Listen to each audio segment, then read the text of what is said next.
Nasa lahat, mga minamahal ko mga kapatid, nais ko munang bumati sa ating nakamamahal na Divine Master, Supreme President and Founder, ang Philippine Benevolent Missionaries Association. Hindi ko na lang isa-isahin tayong mga tao na may pagkasuway kasi tayo. Iniintindi na lang tayo ng kataas-taasan, kaya hindi ko na lang sila isa-isahin. Baka may maligtan pa ako sa kanila lahat. At sa ating lahat dito ngayon, sa ating mga kasamahan, ang lalo sa ating newly crowned couples, King and Queen.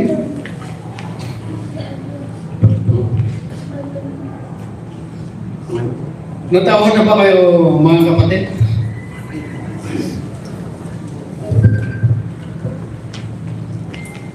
Ito.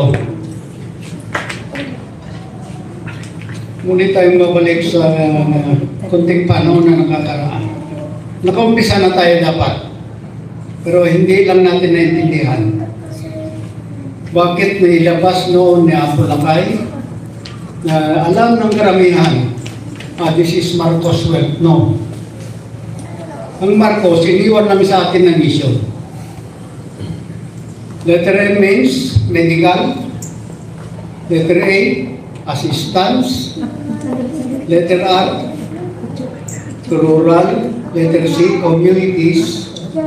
Letter O, another. Letter S, sectors. So, meaning to say, may pagkatiwala lang sa kanya ito. Nailagak, siya mismo nga naglagak. Ano ang nilagay niya doon? This wealth is not for me, this wealth is not for the government, but this wealth intended to all Filipino people, especially the poor.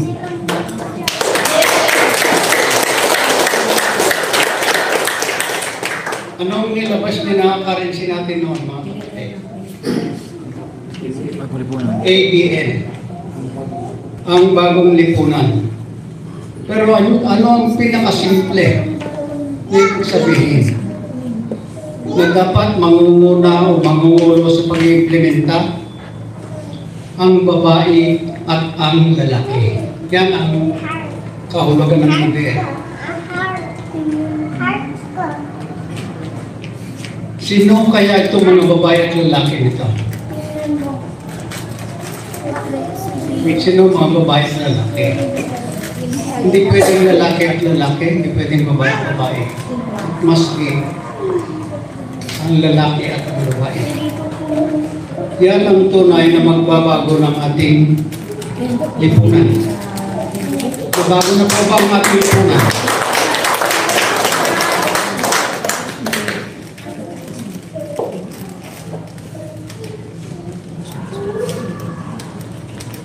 Kulang pa kunti ang ating bagong koronadong mga ari-atrina. Ang natin mapapatunayan na sila. Wala pang mundo, wala pang Biblia, pero ang Biblia, yan lahat nakasulat. Subalit ang isang libro sa isang ama, maawain sa kanyang dalawang anak. Hinati ang libro. Ang kalahati, binigay sa Kristiyan. Ang kalahati, binigay sa Islam. Ano yung libro na iniwan sa Kristiyan na yan ang nagpagulo-gulo sa karamihan? Which is the Bible. What is Bible? Bible is only a basic instrument before you live on earth. Yan ang Bible. Anong nakalagay sa kalahati? Nagpinago K-O-R-A-N lang yan. Bakit ginawa nilang Q? Kaya maraming kaisipan ngayon ang nagko-question. Yung K, pinalitin ng Q. Koran yan. Ano ibig sabihin ng Quran? King of recognized asset of the nation.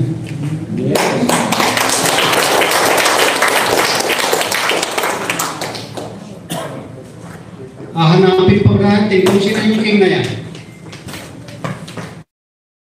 Nahanap na ba natin?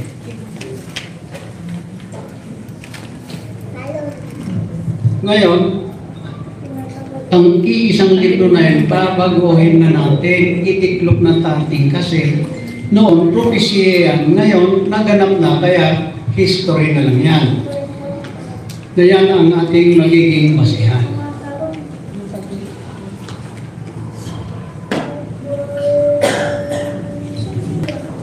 Napatayo natin ang Malacanang.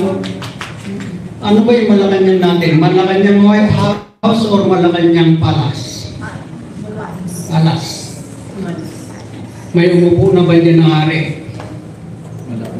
Naghari-harian lang. Ano sabi niyo kanta ni Freddy Aguilar?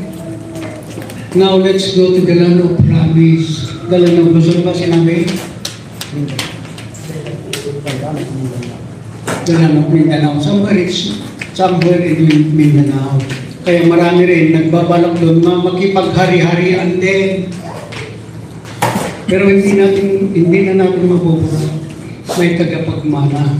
Pero bago naman sila magpamana, pipiliin na Pino. Mag-Christian ba Pilipino? Yes. Ang mga kapatid natin dito sa hindi pa Pilipino? Pilipino. Sinisikap natin mahal na rin na pagkakasayin. Ilang Disyembre na mula nung nawala ang ating Panginoong Diyos Jesus Cristo. Ilang Disyembre na. Kanta tayo ng kanta ng the first Noel, the President did say or the angels did say. The angels did say. Yan ang taga-trumpeta ng Panginoon. The real essence of the first Noel na hindi pa nang nagaganap at gaganapin pa lang natin. No election. Yan ang Noel.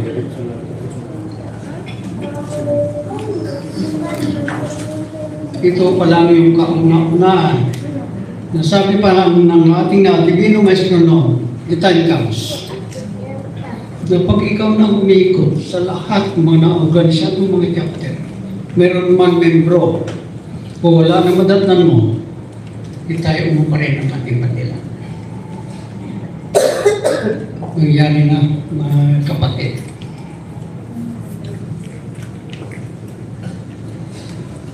At ngayon, sumigaw ng ating lolo kanina, absolute monarchy. Sino ba yan? Ano ang uupo dyan, presidente mo?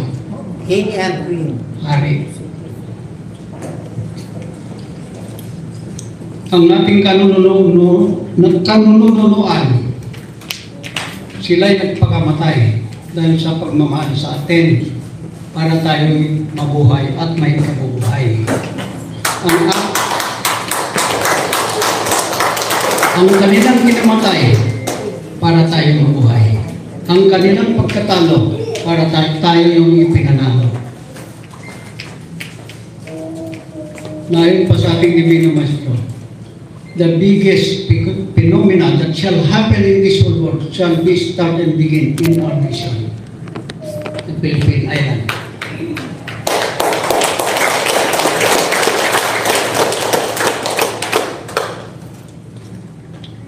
At yan, magkaroon lang ng konting kaguluhan. Kasi itong mga ayaw na nilang bumabag. Ginawa nilang paraan na embargo na lang ang katawan ng ating Divino Maestro kasi una niyang minahal ang mga Kristiyano. Anong ginawa sa kanya? Ipinako. Iniwan niya yung kalahating libro. Pumunta naman kita sa kalahati para walang silusan kasi parehas na anak niya yan. Andito ngayon sa Quran. Huwag nating gamitin ang ating mata para hindi tayo magkamali. Gamitin lang natin ang ating mga puso para makita natin kung sino siya ngayon.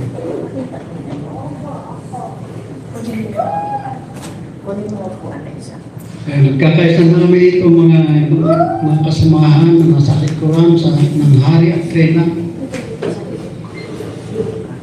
Panahon na rin para tayo magkakaisa. Hindi lahat, kasi nasusulat sa Quran, nasusulat sa Bible. It's on the remnant. Hindi lahat. Katulad ng tatanim ng isang lupain. Nakaani ka ng marami, maganda yung ani mo. Lahat ba yung ibibinhi mo?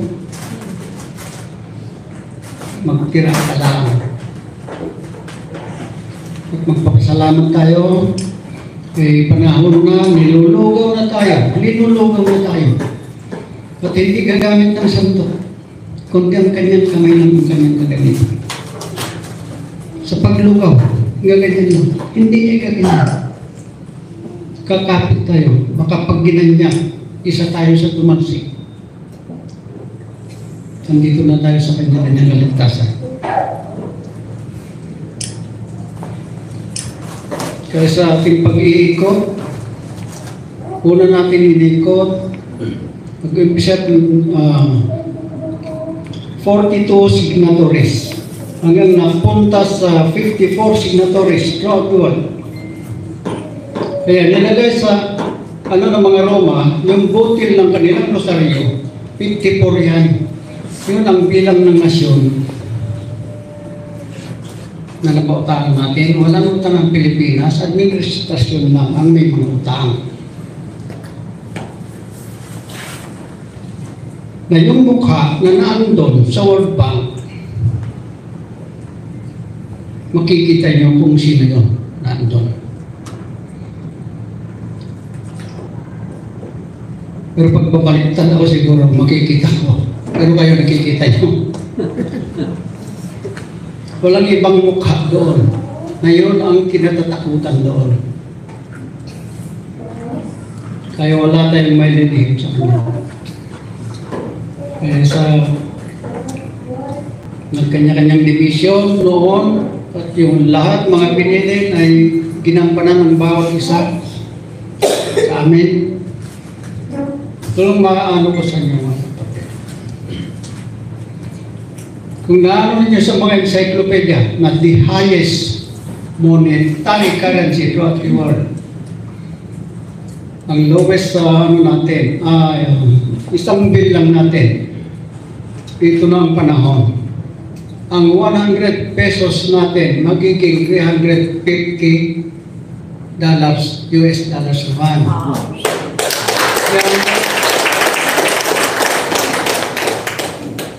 Yan ang tinatawag natin kintal dollar. Pero pansamantala,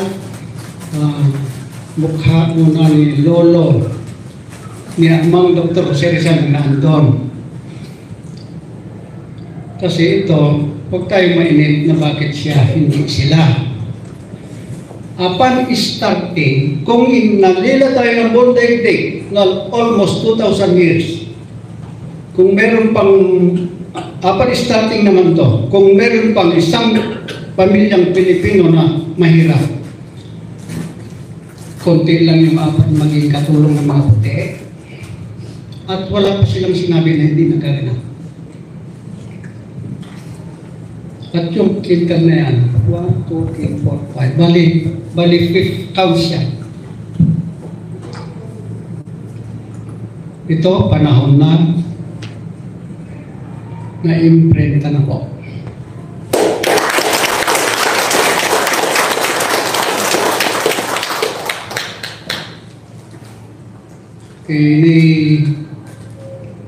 Kita ko na kayo Lolo kagabi, Lolo. Ito lang naman yung first class natin. Hanggang ganyan, kulang yung 2 building yan.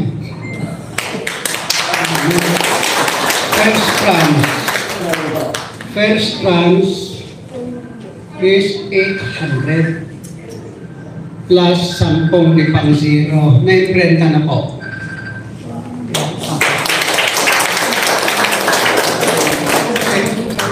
Medyo mahina ako sa mathematics hindi ko na lang. Kaya sa atin, huwag tayong masyadong unang-unang kalimutan natin ang lahat. Huwag lang ang katas-tasan. Uunahin natin siya. Everything we do, we have to connect with the Lord.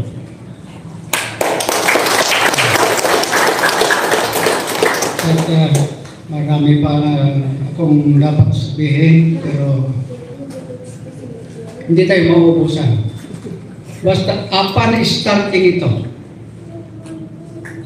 up to billion years tayo natitingalain.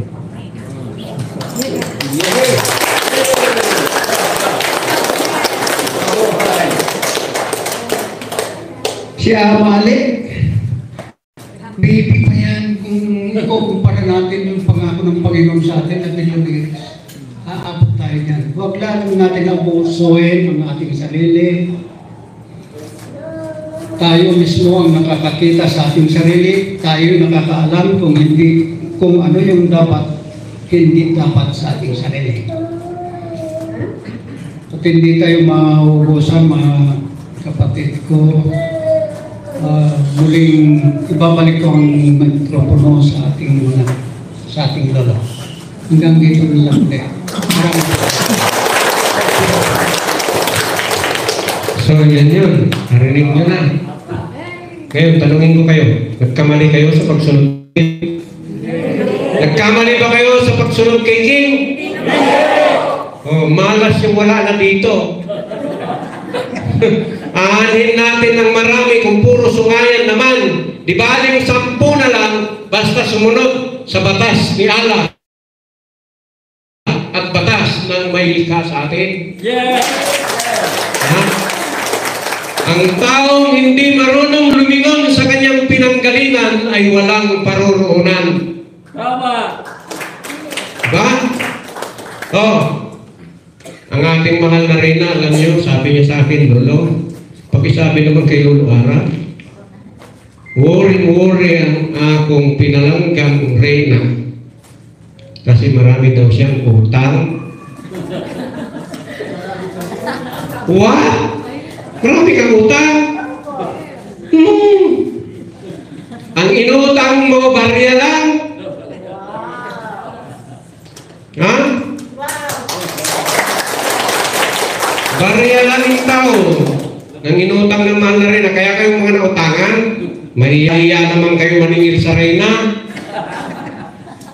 Ang inutang niya, yes, totoo, nangutang siya para dito sa misyon, hindi niya ginamit sa pansarili niya. Ha? Hintayin nyo. Pag yan ibalik yung utang sa inyo, baka mahiya kayong tumanggap. Bakit? Itong misyon ng ating mahal na Reyna at ng ating mahal na hari at ng ating ama Ale at ng ating Lolo Adradam at ni Lolo Aram, hindi ko na lang banggitin itong sasalita kaya malakas ang boses niya. Hindi nyo mababayaran.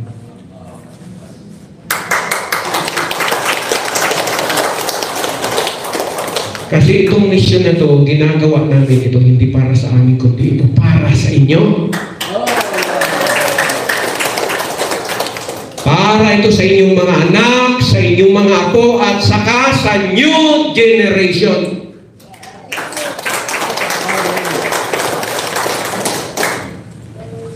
Kaya kung ako, doon sa mga binigyan ng katungkulan ng Reyna, hanggat may panahon pa, humingi kayo talaga ng tawad. Kasi pag hindi, ang kalaban nyo, hindi nyo nakikita. The great punishment of God this world, nangyayari na. Unang-una, bakit kayo gagawa ng kalokohan? Kaibigan nyo ba ang hari ng hangin at reyna ng hangin? Kaibigan nyo ba? Sagot kayo. Walang makasagot sa inyo kasi hindi nyo kilala ang hari ng kahanginan at reyna ng kahanginan. So wala kayong karapatan na magpasaway dito sa mundo. Pangalawa, tanungin ko ulit kayo. Kaibigan nyo ba ang hari ng kamatayan at reyna ng kamatayan? Hindi pala. So, hindi kayo pwede magpasaway. Ha? Sariling katawang lupa nyo ay hindi nyo. Ni kahit sarili nyong tae, hindi pa rin sa inyo. Kaya wala kayong ipagmamayabang sa hari at reyna na yan may pinalaga ng kalangitan. Ang inyo lang magagawa, ang magdisiplina kayo sa sarili nyo, at ang magpakabanan kayo sa sarili nyo, at ang magpakumbaba kayo, at tumulong kayo doon sa mga tao na nangangailangan na walang hinihinging kapalit. Bakit? Ang Diyos palaging nakamasid, nakikinig. Ngayon, para hindi kayo maisahan itong mga matatamis ang dila, ano dapat nyo gamitin? Puso. Ang puso ang pinakasikretong templo sa Diyos na nasa katawan ng tao. Babae man yan o lalaki. Ngayon, before kayo gumawa ng hindi tama, tingnan nyo muna ang 10 daliri ng inyong paa. Ngayon, pag naubos yung tingnan yung 10 daliri ng inyong paa, anong ibig sabihin ng 10 daliri ng inyong paa? Yan ang batas dito sa kalupaan. The law of land. Ngayon, pag naubos nyo ng pagmasdan, bago kayo gumawa ng hindi tama, tingnan nyo rin ang 10 daliri ng inyong mga kamay.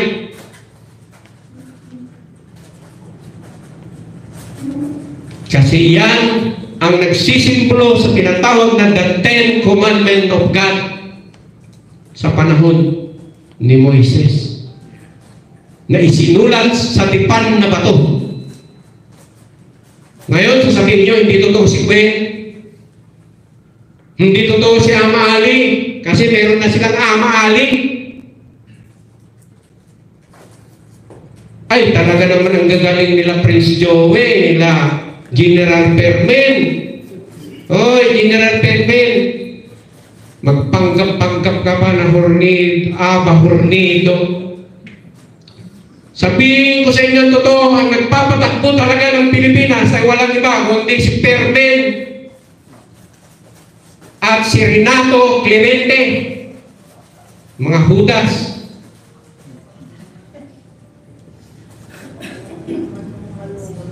Ngayon, isa pa itong hinayupak. Di nyo ako masisi kung bakit, kasi awang-awa na ako sa inyo. Isipin nyo ilang taon nag-misyon ng Reyna at Hari. Pagplanuhan pa nilang patayin. Eh kung wala ang presensya ng kalangitan, nagtagumpay sana sila. Isipin nyo yan.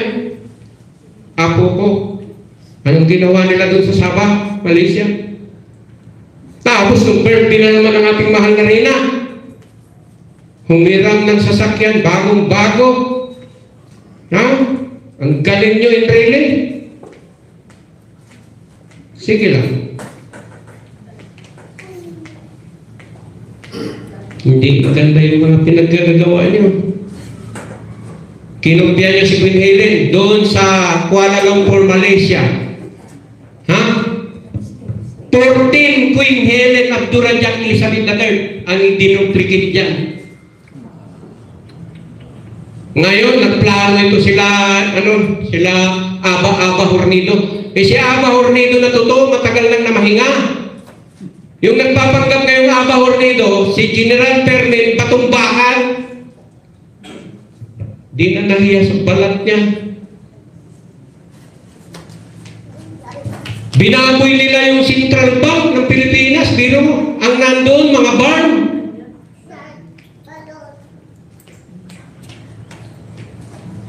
Tapos ang Malacanang Palace, sus, mas lalo na, wala na. Kaya, itinatag ni Queen ulit yung tinatawag na Malacanang Palace. Ayan.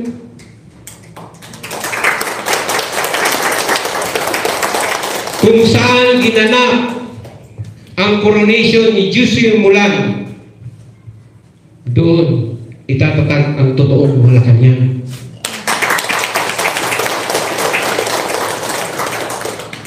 Oh, kasi wala. Bakit pa tayo pupunta dyan sa Malacanang na yan? Ang dumi-dumi.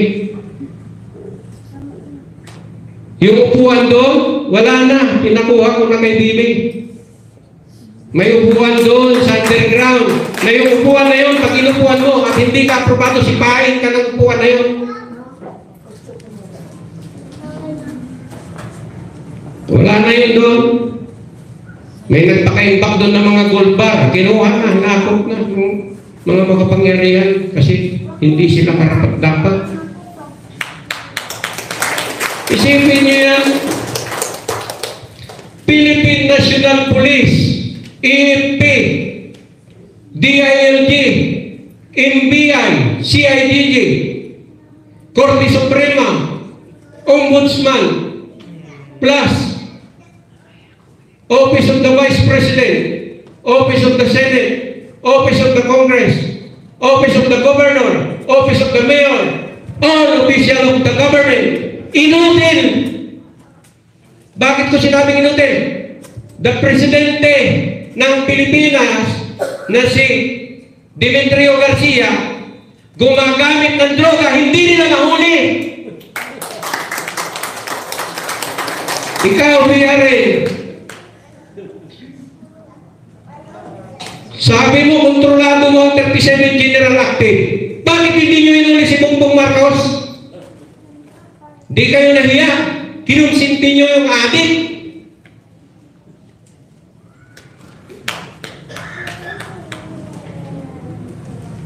O ngayon, kaya nga wala ng authority, kaya nga ang order ni Queen, United Nations take over the Philippine Island government.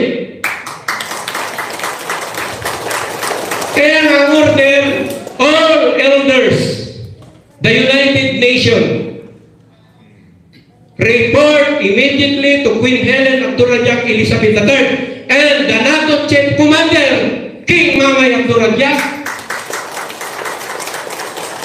Lahat ng hukbong sandatahan ng bawat bansa sa ibang bansa, report immediately to King Mamay Abdurrahman. All United Nations immediately report to Queen Helen Abdurrahman Elizabeth III. Ang nag-order mismo, the owner. Kaya yung PRA mo, kung sabihin ikaw ang owner, sipahin kita. Pinagluluto mo kami. Kayong lahat ng mga sultan na nandito, wala nang nagbibigay sa kanila. Except kung si Gwen ang magsalita at saka si King Mamay. Yan, suportahan nyo. Kaya ang nasa likuran, ang kalangitan.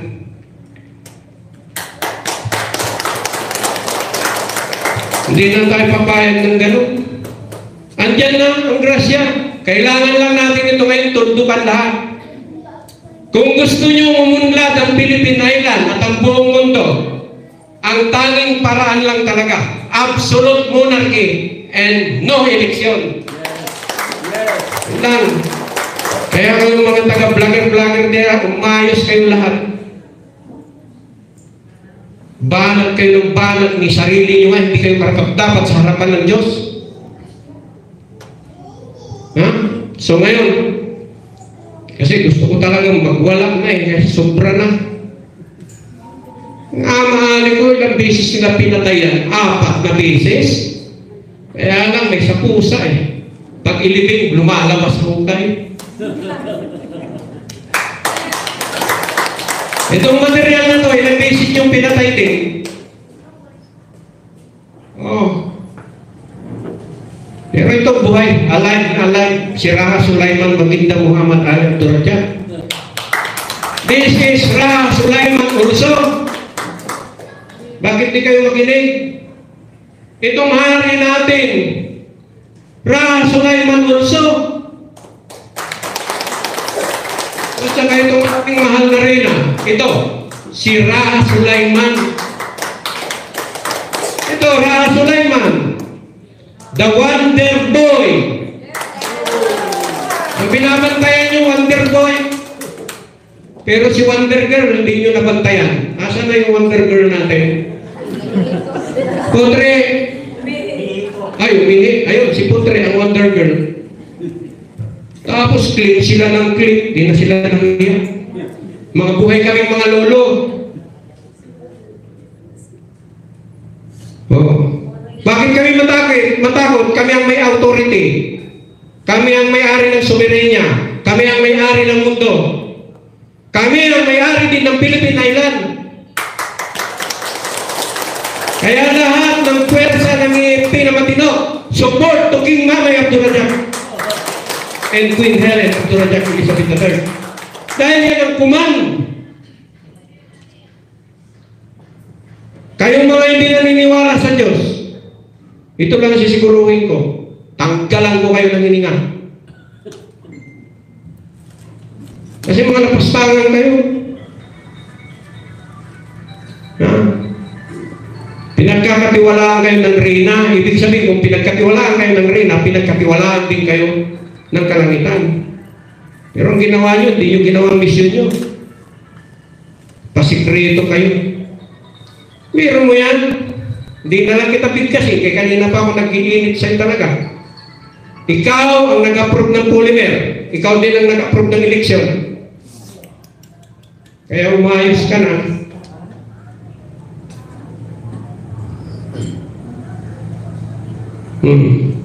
Ngayon, para din na ito mga pigilan. So, diretso tayo. I-declare natin ang pagkorona sa emperor ng Philippine Island.